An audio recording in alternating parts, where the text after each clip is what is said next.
Grand rising, or good afternoon, depending upon what time you are listening. Today is Tuesday. Happy Tuesday. This time space sequence we call January the 3rd, 2020. This is Sean Speaks, and I will be presenting for you the blog post from the website entitled, Are You Willing to Be Vulnerable? Are you willing to be vulnerable? Our affirmation for today: I transform in my vulnerability. I transform in my vulnerability. Big girls don't cry. Be a man and suck it up. Don't let them see you sweat.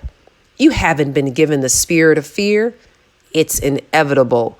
Only the strong survive. Be strong at all times. Tough times make tough people. Crying is for wimps and babies. Don't be so vulnerable. Have you ever heard any of those statements or some variation of them? Have you hidden or attempted to hide your vulnerability or your pain as a result of hearing such statements? Have you ever told yourself one of those statements to stop crying or to stop feeling the pain? Well, I have heard such statements all my life, and I have repeated such statements at my most vulnerable times so I could stop being vulnerable. Those statements sound so empowering. What happens when you don't allow yourself to feel the pain, cry the tears, or feel vulnerable? Over time, you funnel inward the energy cycle that needs to go outward. You unwittingly become a covered pot of water about to strike the boiling point and don't even know it. You hold those emotions for days, weeks, months, and some of us even years, until we lose control and life becomes repetitive cycles of hopelessness and frustration. As far as you believe, hiding the pain, wiping the tears, and sucking it up works to strengthen you, but unknowingly it actually weakens you and your resolve to find solutions to your problems. What is strength without growth? What is survival without enhancement? What is pain without change?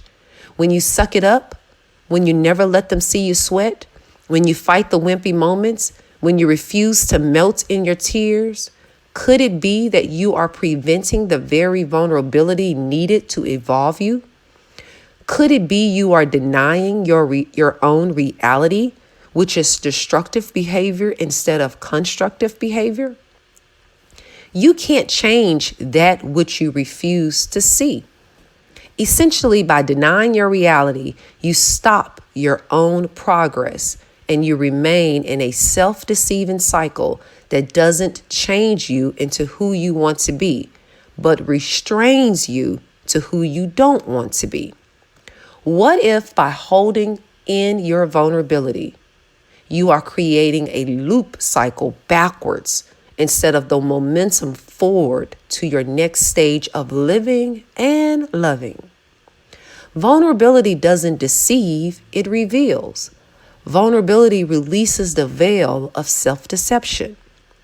Being vulnerable, if you surrender to it, demands an honest assessment of your reality. Vulnerability screams, something is wrong. Expressing your vulnerability acts as a diagnosis code, giving you the scoping power to dig into and expose the root cause of the problem. Taking responsibility for the cause, even if you're not to blame, gives you designing and construction power to transform your vulnerability into who you want to be. I have always been fascinated with the caterpillar and butterfly relationship. I always viewed the butterfly as the caterpillar's inevitable fate. From my research, I discovered that the caterpillars have a chemical made by their brain that we named the juvenile hormone. As the caterpillar produces more of the juvenile hormones, it literally releases enzymes that digest itself as it goes to the next stage of living. The caterpillar essentially melts away before growing into the butterfly. But if for any reason the caterpillar does not release more juvenile hormones and digest itself, the caterpillar dies before the metamorphic process begins. Think about this. If a caterpillar does not heed its brain's cue and melt away the old and digest itself, it never becomes that which it could be. What if, as a people, due to self-defeating beliefs, we are not heeding our brain's cues to change? What if, unlike the caterpillar, we have more of a choice in our process of change? This may mean our fate to become greater, better, wiser, or smarter is not in some selective decision-making power source outside of us, but in our own willingness to heed our brain's cues to change beliefs, to change course of action, and to change thinking and believing patterns. If it's inevitable, I once believed, then there's no room for me to control it, stop it, or rearrange it. It's out of my hands. Inevitability sounds so divine. Unbeknownst to me, inevitability was just an excuse I used when things in life didn't go quite the way I wanted. Inevitability freed me from the reality of not knowing and decreased my responsibility to think of new ways around old problems. I would tell myself if it just wasn't meant to be and to stop crying over spilled milk. I would just try to fight the pain or let go the feeling.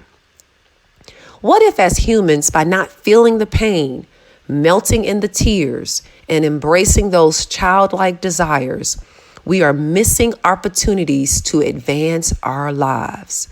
What if the belief in inevitability operates to block our brain's release of our own juvenile type hormones that trigger our ability to improve our bodies, enhance our mindsets, and evolve our status of beingness in this world? How does one change from who he believes himself to be to who he wants to be without first surrendering to his vulnerabilities? I watched this movie called Dolomite Is My Name. Rudy Ray Moore transformed himself from a child of a sharecropper to a preacher, to a singer, to a comedian, to an actor, to a movie star, and into a legend, Dolomite, simply because he wanted to be that. And along the journey, he surrendered at every stage to the next phase of vulnerability necessary to produce the person he wanted to be. Who do you want to be? And are you willing to melt away the old being to transform into the new? Our affirmation for today: I transform in my vulnerability. I transform in my vulnerability. Thank you so much for listening to the audio blogcast podcast presented to you by freeyourthinkingmind.com. Please definitely go over to our podcast at freeyourthinkingmind.podbean.com and subscribe and share. Also, check us out on our YouTube channel at FYTM Network and subscribe and share there as well. Thank you so much for listening. Ashe, free thinkers. Ashe, may what you say manifest today and every day.